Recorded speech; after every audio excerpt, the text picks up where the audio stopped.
নিরামিষ দিনে কিন্তু এই পনিরের কথাই সবার আগে মাথায় আসে। আর আলু দিয়ে পনিরের তরকারি খেতে সবসময় আমাদের ভালোও লাগে না, তাই এইরকম একটি পনিরের রেসিপি নিয়ে আপনাদের কাছে চলে এসেছি। খুব তাড়াতাড়ি হয়েও যায় এবং খুব সুস্বাদুও হয় খেতে। আর এই পনিরের তরকারিটা কিন্তু আপনারা রুটি, লুচি, ভাত সবের সঙ্গেই খেতে পারেন। নমস্কার, আমি পিউ। আমার চ্যানেল মনোহরায় আপনাদের সবাইকে জানাই অনেক স্বাগত। তাহলে চলুন শুরু করে দিই আজকের রান্নার পদ্ধতি। আজকের এই পনির রান্না করার জন্য আমাদের এখানে লাগছে পনিরটা আমি টুকরো করে কেটে নিয়েছি। আর নিয়ে নিয়েছি 1 চামচ পোস্ত, আদা কুচি করে রেখেছি, আর 3টে শুকনো লঙ্কা। আর এদিকে নিয়েছি আমি ফেটানো টক দই। টক দইটা কিন্তু আমি নুন আর লবণ দিয়ে ভালোভাবে ফেটিয়ে রেখেছিলাম। আর এখানে অ্যাড করছি 1/2 চামচ মতো জিরে গুঁড়ি। জিরে গুঁড়ি দিয়ে আমি দইটাকে খুব ভালোভাবে একটু ফেটিয়ে নিচ্ছি। এরপর পনিরগুলো ভাজার জন্য আমি একটি কড়াই নিয়ে নিয়েছি। কড়াইতে দিয়ে দিচ্ছি কিছুটা পরিমাণ তেল। তেলটা খুব ভালো করে গরম হয়ে গেলে আমি এতে দিয়ে দেব সামান্য পরিমাণ লবণ। কারণ পনিরে কিন্তু লবণ দিয়ে মাখতে গেলেই পনিরটা ভেঙে যায়, তাই আমি তেলের মধ্যে লবণ দিয়ে দিয়েছি যাতে ভাজার সময় পনিরের মধ্যে লবণটা খুব ভালোভাবে ঢুকে যায়। এরকম করে একবার পনির ভেজে দেখবেন, পনিরটা কিন্তু খুব নরম হবে আর পনিরের মধ্যে লবণ একদম খুব সুন্দরভাবে ঢুকে যাবে। আর আলাদা করে পনিরের মধ্যে লবণ দিয়ে মাখার কোনো দরকার হবে না। এরপর একে একে তেলের মধ্যে পনিরগুলো সব দিয়ে দিলাম। এরপর একটু উল্টে পাল্টে ভালোভাবে পনিরগুলো ব্রাউন কালার করে নিয়ে ভেজে নেব।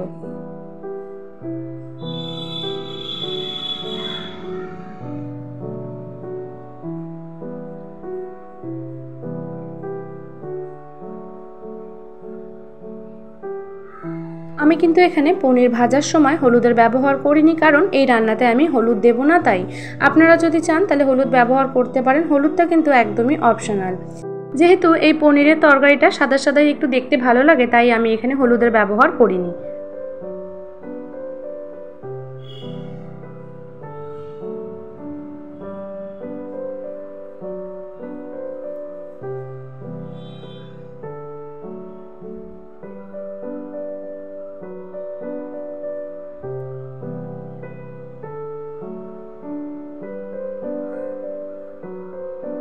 পনিরগুলো কিন্তু খুব সুন্দর ব্রাউন কালার চলে এসেছে এবং খুব সুন্দর ভাজাও হয়ে গেছে। এরকম অল্প অল্পই ভেজে নিতে হবে, খুব বেশি ভাজলে কিন্তু পনিরটা কড়া হয়ে যাবে। এরপর আমি সবগুলো পনির তুলে নিচ্ছি। এরপর এই তেলের মধ্যেই দিয়ে দিচ্ছি আমি গোটা গরম মশলা ফোড়ন, 1টা দারচিনি, 2টো এলাচ আর 2টো লবঙ্গ। যেহেতু এই পনিরটা নিরামিষ, তাই আমি গোটা গরম মশলা ফোড়ন দিয়েছি যাতে ফ্লেভারটা খুব ভালো আসে। গরম মশলাটা খুব ভালোভাবে ভাজা হয়ে গেলে এরপর এতে দিয়ে দিচ্ছি আদা, পোস্ত আর লঙ্কা বাটার পেস্টটা। এই বাটা মশলাটা দিয়ে খুব ভালোভাবে একটু নেড়ে চেড়ে কিছুক্ষণের জন্য কষতে দেব।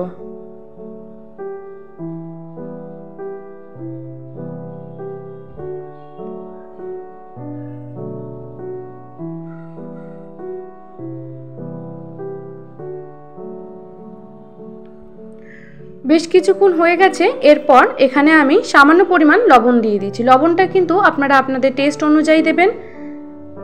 এখানে আমি 1/2 চামচ পরিমাণ লবণ ব্যবহার করেছি।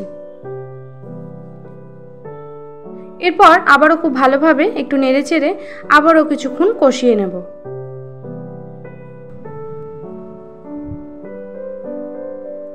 এখানে কিন্তু মশলাটা খুব ভালোভাবে কষে গেছে।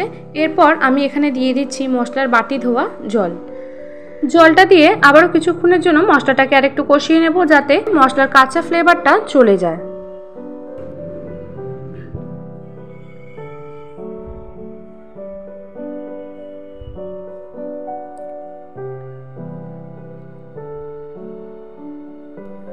এরপর এখানে দিয়ে দেব ফেটিয়ে রাখা টক দইটা। টক দইটা কিন্তু আমি 1/2 চামচ জিরে দিয়ে ফেটিয়ে রেখেছিলাম। সেই মিশ্রণটাই এবার আমি এখানে ঢেলে দিলাম। আবারও কিছুক্ষণ একটু ভালোভাবে নেড়ে চেড়ে মশলাটাকে কষিয়ে নেব।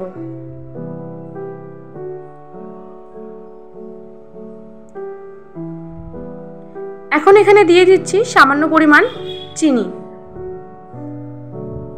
চিনিটা দিলে কিন্তু স্বাদটা ব্যালেন্স হয়, খেতেও খুব ভালো হয়।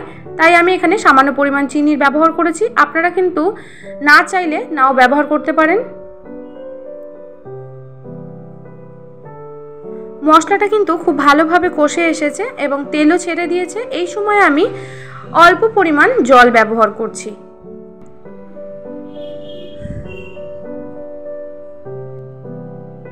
এরপর আমি এখানে দিয়ে দিচ্ছি একে একে ভেজে রাখা পনিরগুলো দিয়ে খুব ভালোভাবে একটু নেড়ে চেড়ে কিছুক্ষণের জন্য তরকারিটা আমি হতে দেব।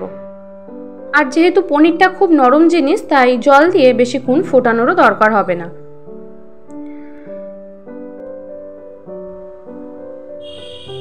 এখন গ্যাসের ফ্লেমটা একটু কমিয়ে দিচ্ছি।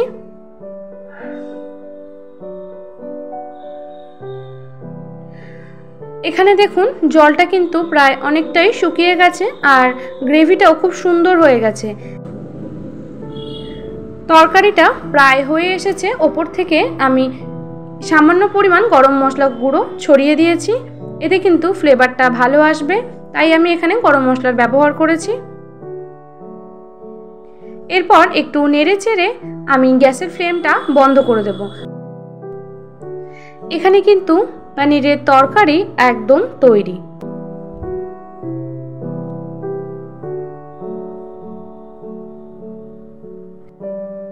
এরপর পনিরটা একটা বাটিতে ঢেলে নেব।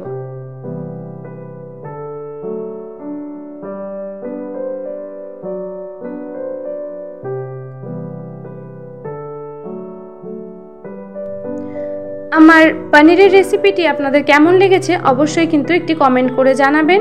আর যদি ভালো লেগে থাকে আমার চ্যানেলটা, তাহলে কিন্তু একটা লাইক, শেয়ার এবং সাবস্ক্রাইব করে দেওয়ার অনুরোধ রইল। আশা করছি আপনাদেরও খুব ভালো লাগবে। আর অবশ্যই এই রেসিপিটা একবার বাড়িতে বানিয়ে দেখবেন, খেতে কিন্তু খুবই ভালো হয়। আর আপনারা এটা লুচি, রুটি, পরোটা বা পোলাওয়ের সঙ্গে খেতে পারবেন। আপনারা সবাই ভালো থাকবেন, সুস্থ থাকবেন। আজকে এই পর্যন্তই। পরের দিন দেখা হবে অন্য একটি ভিডিও নিয়ে। ধন্যবাদ।